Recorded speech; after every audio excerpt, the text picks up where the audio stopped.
नमस्कार परम, जितने लोग हमारे वीडियो को देख रहे हैं तो वीडियो को आगे देखने से पहले वीडियो को लाइक कीजिएगा। अगर आप लोग हमारे चैनल पे नए तो चैनल को सब्सक्राइब कीजिएगा। भाई, जो कि आप लोगों को जो सॉन्ग का बेसब्री से इंतजार था हमारे पावर स्टार पवन सिंह का सटा का पैसा का, वो भाई टाइमिंग वाला पोस्टर वीडियो सॉन्ग का आप लोग के बीच आ चुका है। हमारे power star Pawan Singh Instagram पे यानी कि 2 घंटा पहले 3 घंटा पहले पोस्टर को लॉन्च किया गया था। हम थोड़ा काम के सिलसिला से बिजी थे, इसलिए आप लोग के बीच वीडियो नहीं बना के डाल सके भाई, इसलिए सॉरी। और आप लोग को बता दी कि हमारे पावर स्टार पवन सिंह का जो तबाही तांडव मचाने के लिए आप लोग के बीच आ रहा है। और टाइमिंग वाला जो पोस्टर है भाई, बहुत ही गजब का लुकिंग है। और ये नहीं बताया गया है कि हमारे पावर स्टार पवन सिंह का कई बजे सॉन्ग को रिलीज किया जाएगा, लेकिन शुभ लाभ फिल्म से जब आएगा तो भाई तबाही तांडव तो मचना ही मचना है।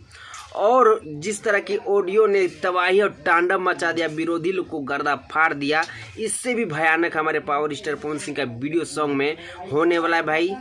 तो भाई आप लोग का हम ज़्यादा टाइम नहीं लेंगे, मिलते हैं आप लोगों से नेक्स्ट वीडियो में। आप लोग का क्या राय है और कितने बेसब्री से हमारे पावर स्टार पवन सिंह का सॉन्ग को लेकर के इंतजार के हमें कमेंट सेक्शन में जरूर बताइएगा। मिलते हैं आप लोगों से नेक्स्ट वीडियो में। वंदे मातरम, हर हर महादेव।